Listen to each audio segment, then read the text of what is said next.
P Jayarajan പാർട്ടിയിൽ പുതിയ ഗ്രൂപ്പുണ്ടാക്കാൻ ചർച്ച നടത്തിയെന്ന് മനു തോമസ്. പാർട്ടിയെ മാധ്യമങ്ങൾക്ക് കൊത്തിവലിക്കാൻ ജയരാജൻ അവസരമൊരുക്കുകയാണ്. സ്വന്തം ഫാൻസുകാർക്ക് വേണ്ടിയുള്ള പ്രതികരണം പാർട്ടിയുടേത് എന്ന് തെറ്റിദ്ധരിപ്പിക്കുകയാണ് പി ജയരാജനെന്നും മനു തോമസ് ഫേസ്ബുക്കിൽ കുറിച്ചു.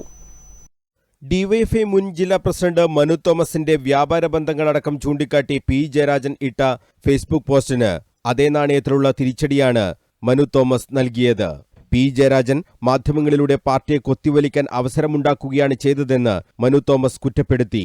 പാർട്ടിയെ ഇതുപോലെ പലവട്ടം താങ്കൾ പ്രതിസന്ധിയിലാക്കിയില്ലേ എന്നും മനു തോമസ് ഫേസ്ബുക്കിൽ ചോദിച്ചു. സ്വന്തം ഫാൻസുകാർക്ക് വേണ്ട കമന്റ് പാർട്ടിയുടേത് എന്ന് തെറ്റിദ്ധരിപ്പിക്കുകയാണ് പി ജയരാജൻ ചെയ്യുന്നത്. ഇക്കാര്യത്തിൽ നമുക്കൊരു സംവാദം തുടങ്ങാം എന്നും മനു തോമസ് പറയുന്നുണ്ട്. വിദേശത്തും സ്വദേശത്തും മകനെയും കൊട്ടേഷൻകാരെയും ഉപയോഗിച്ച് കെട്ടിപ്പൊക്കിയ കോപ്പി കച്ചവടങ്ങളും നമുക്ക് പറയാമെന്നും മനു തോമസ് വ്യക്തമാക്കുന്നുണ്ട്. പാർട്ടിയിൽ പുതിയ ഗ്രൂപ്പുണ്ടാക്കാൻ ചർച്ച നടത്തിയതടക്കം എല്ലാം ജനങ്ങൾ അറിയട്ടെ എന്നും മനു തോമസ് ഫേസ്ബുക്കിൽ കുറിച്ചു.